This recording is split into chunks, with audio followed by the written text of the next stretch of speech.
teori dan metode menjalani kehidupan. Yang pertama, apa itu hakikat hidup? Being, hakikat. Hidup adalah proses kembali. Kata kuncinya, hidup adalah proses kembali. Kaifa takfuruna billahi wa kuntum amwatan fa ahyaakum tsumma yumitukum tsumma yuhyikum tsumma ilaihi turja'un. Bagaimana kalian bisa kufur padahal kalian dulu itu asalnya mati, kemudian dihidupkan, dimatikan lagi, dan akan dihidupkan lagi setelah kiamat. Jadi hidup itu adalah proses kembali. Dimulai dari alam arwah, terus ke alam rahim, terus lahir, masuk ke alam ketiga dunia, terus mati, masuk ke alam kubur, terus hidup lagi, masuk ke alam kiamat, barzakh, alam akhirat. Jadi ini adalah alam yang ketiga. Jadi kalau orang lupa kembali, bahaya. Kita akan kembali ke mana? Ke alam akhirat, menghadap Allah. Maka hidup itu sebentar, hanya sebentar. Yang kedua, apa substansi hidup? Hidup itu adalah al-mihnah. Hidup adalah al-mihnah. Apa itu al-mihnah? Ujian. Ujian. Ketika dulu Anda belum kuliah, ada masalah, ingin kuliah. Udah masuk kuliah, ada masalah, bikin makalah, artikel, jurnal-jurnal, ujian, UTS, UAS. Ingin cepat lulus. Begitu lulus, beres di wisuda, ada masalah lagi, belum kerja, cari kerja. Sudah kerja, ada masalah juga, gajinya kecil, pekerjaan capek, ingin lebih gede, akhirnya dapat gaji gede, pekerjaan ringan. Masalah selesai? Belum. Ingin menikah, cari lagi untuk jodoh-jodoh. Udah menikah, ada masalah? Ada lagi. Udah 3 tahun belum punya anak nih, gimana? Ingin punya anak. Punya anak ada masalah? Ada masalah. Ada yang masalah susu, ada yang masalah pakaian anak, ada yang sakit. Begitu anak lahir, ternyata jantungnya bocor. Waduh, itu. Anak udah gede ada masalah? Ada masalah. Kapan selesainya? Masalah tidak pernah selesai. Never ending, tidak pernah selesai. Jadi hidup itu adalah rangkaian masalah. Masalah atau ujian terbagi dua. Satu, ujian kesengsaraan. Kedua, ujian kenikmatan. Tapi rata-rata orang sadar kalau sedang sengsara merasa diuji. Tapi kalau sedang nikmat merasa ujian telah selesai. Padahal nikmat justru masa ujian baru. Ketika usaha gagal, anak sekolah tidak masuk UMPTN, kemudian istri, wah, gelisah terus, ada yang sakit, motor hilang. Kata dia, ya Allah, hari ini aku lagi diuji oleh Engkau dengan kekurangan harta, kematian, usaha bangkrut, lagi diuji. Nah, nanti sudah badan sehat, duit cukup, usaha maju, dia mengatakan alhamdulillah, ujian telah berlalu. Padahal itu ujian baru justru. Orang rata-rata kuat kalau diuji dengan sengsara, tapi ketika diuji dengan kebahagiaan tidak kuat. Rata-rata orang yang korupsi itu ketika pegang jabatan. Rata-rata ketika dia sombong itu karena dia punya duit gede. Ya gitu. Kalau nggak punya duit, nggak mungkin dia sombong, nggak mungkin dia berjudi, susah dia berbuat zina, main perempuan, karena apa? Nggak punya duit. Itulah Fir'aun itu ketika gagah jadi raja, dia sombong. Begitu dia jatuh dan tenggelam di Laut Merah, dia mengatakan amantu ila rabbi Musa, aku beriman kepada Tuhannya Musa. Jadi ketika sengsara malah beriman. Nah di kita banyak ketika sengsara malah nggak beriman. Itu yang lebih dari Fir'aun. Ulangi, ujian itu dua, ada ujian ketika sengsara, ada ujian kedua ketika sedang mendapatkan nikmatan. Itu yang lebih bahaya. Kata Al-Quran, wala nabluwannakum bisyai'im minal khawfi wal ju' ya wa naqsim min amwal wal anfus wa basyir samarat wa basyir sabirin. Allah akan menguji kamu, pasti menguji kamu dengan sedikit rasa takut, rasa lapar, kematian, kekurangan harta, dan kekurangan tanam-tanaman hasil panen. Itu ujian, tapi sedikit dibanding ujian Allah di akhirat. Wah, gede sekali. Yang berikutnya, esensi hidup. Esensi hidup atau nilai hidup, hidup adalah perjuangan mengatasi masalah. Ketika dia belum punya istri, dia berusaha mencari jodoh yang terbaik. Ketika dia punya anak, dia berusaha mendidik anak, merawatnya, terus dibimbing. Ketika anak sudah mulai kuliah, wah nanjak nih, berapa biaya terus. Nah, dari mana pahalanya? Pahalanya kalau kita usaha, bukan hasilnya. Yang penting usahanya.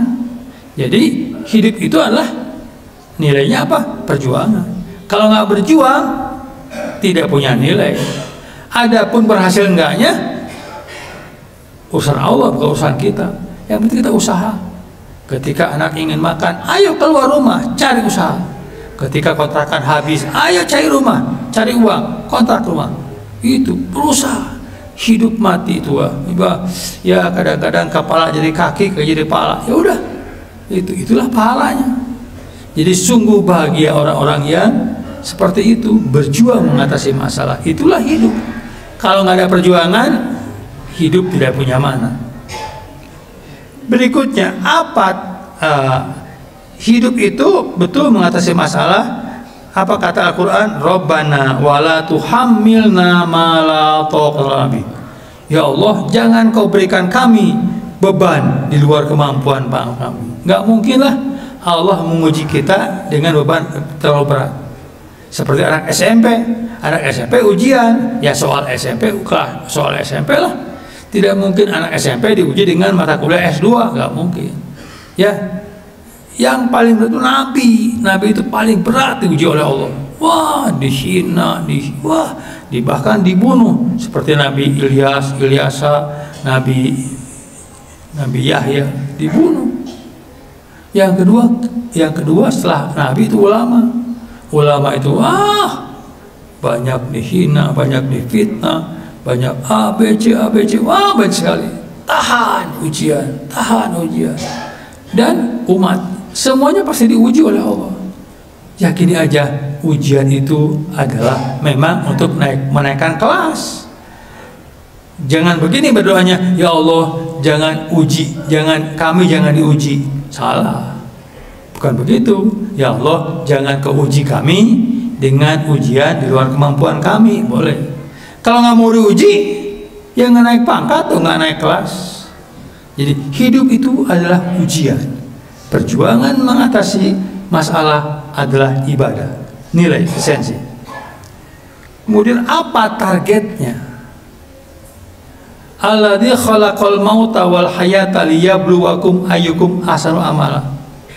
Allah pencipta hidup dan kematian. Hidup dan mati adalah ujian untuk mengetahui siapa di antara kalian yang paling baik. Jadi hidup bukan harus baik, nggak cukup, tapi hidup itu harus terbaik. Baik, terbaik. Baik, terbaik. Itu. Kalau hanya baik, ya susah sih. Tapi bukan itu target. Jadi orang yang terbaik. Sehingga ketika saya ke Mekah, yang keberapa, ada pembimbing dari Jawa Timur, saya katakan, "Bapak kok merokok?" "Emang kenapa? Kan cuma makruh rokok itu, tidak haram." Padahal jangan begitu jawabannya. Ya, saya tanya lagi, "Bapak merokok dengan tidak merokok, bagus mana Pak bagi seorang ustadz?" Malah pergi, dia nggak menjawab saya. Jadi bukan soal haram halal, tapi soal yang terbaik. Nah, mengenai haram halal kan jadi masalah. Nah, apa makruh dengan haram bedanya? Kalau makruh itu dibenci orang, kalau haram dibenci Allah. Bapak nih makan bawang putih, makan jengkol, makan petai, itu kan dimakan, badan sehat. Bawang putih bagus untuk menghilangkan oksidan, ya. Petai bagus untuk menguatkan daya ingat. Jengkol bagus untuk menguatkan mengurangi diabetes. Jengkol, petai, bawang putih itu penting bagi tubuh, tapi efeknya nafas kita jadi bau, makruh. Tapi kalau rokok, manfaatnya apa? Merusak. Kalau merusak berarti fasad, merusak. Masa sih merusak disebut dengan makruh? Harus haram dong. Nah, maka bagi adik-adik yang masih merokok, apalagi sudah usia-usia, ya berhentilah. Tapi berhentinya harus sekaligus, jangan dikurangi dari sebungkus ke 8 ke 6 batang. Nanti udah 2 naik lagi ke atas, atau diganti pakai permen, nggak bisa. Saya bertekad untuk tidak merokok lagi, baru bisa. Memang sako sih sebulan ya, kalau udah makan, wah pahit tuh mulut. Tapi kalau udah dibiasakan, adaptasi, selesai. Jadi ada nggak niat sih berhenti merokok? Ada. Kalau ada, yuk mulai. Oh berat Pak, sok nekat aja pakai. Memang sako, tapi lama kelamaan enggak. Nah, itu. Jadi bukan soal haram halal, yang terbaik. Itu ya. Kemudian yang terakhir, bagaimana supaya kita mencapai hidup yang terbaik? Bagaimana? Maaf, 2 lagi. Bagaimana teori hidup? Teori hidup itu lillahi ta'ala, terserah Allah. Ya, kita usaha-usaha, tapi Allah yang menentukan. Kadang-kadang ada S3 tidak bisa usaha, masih kalah anak SD. Anak SD otaknya cuma segitu, dagang karung sampai punya toko 5 buah. Sementara sarjana ekonomi S3 lagi, kok usahanya gagal terus? Kenapa? Itu rezeki. Ya, sekolah itu penting sih, tapi tidak menunjukkan linier. S3 lebih kaya daripada S2, nggak begitu. Sekolah-sekolah ilmu. Kemudian yang berikutnya, rezeki beda. Nah, maka kalau kita ingin hidup baik, lillahi ta'ala. Apa metodenya? Metodenya untuk hidup menyongsong takdir. Bukan menunggu takdir ya, menyongsong takdir dengan 5 langkah. 1, doa. Doa dulu. Sebelum usaha, doa dulu. Yang kedua, ikhtiar maksimal. Yang ketiga, tawakal. Ya sudah, usaha sudah, ikhtiar sudah, tinggal apa? Tawakal. Terserah Allah. Hasilnya sedikit misalnya, ya sudah. Keempat, qanaah. Sudah, terima apa adanya aja. Jangan cemberut, jangan arat, terima apa ada. Yang kelima, syukur nikmat. Nikmati ajalah, insya Allah berkah. Jadi bukan soal duit gede sih, soal berkah. Nah, orang salah ingin mengejar duit. Nah, itu berarti tidak ngejar berkah. Memang bagus sih, udah kaya berkah, itu yang hebat, tapi sulit. Ya minimal berkah. Kemudian kalau kita ingin hidup berkah, ada kuncinya. Kesatu adalah tiada malam tanpa tahajud. Tiada malam tanpa tahajud. Minimal 1 rakaat. Yang kelimanya adalah idfa bil. Yang kelimanya adalah idfa billati hi ahsan. Tolaklah semua sikap buruk orang lain dengan sikap baik. Dia ngomongnya, matanya, bibirnya, dikasabelen, tapi sudah balas dengan kebaikan. Dia menghina, puji. Cemberut, senyum. Pelit, kasih. Memusuhi, rangkul. 5 itu kunci ingin berkah. Ulangi lagi, tiada malam tanpa tahajud. Apalagi kalau suami istri bangun tengah malam berdua bersama-sama berdoa malam hari, Allah malu kalau tidak mengabulkan doanya. Kedua, tiada malam tanpa baca Quran. Ketiga, tiada hari tanpa sedekah. Keempat, tidak kurang dari 70 kali sehari istighfar. Kelima adalah senantiasa menolak sikap buruk orang lain dengan sikap baik. Aku qouli hadza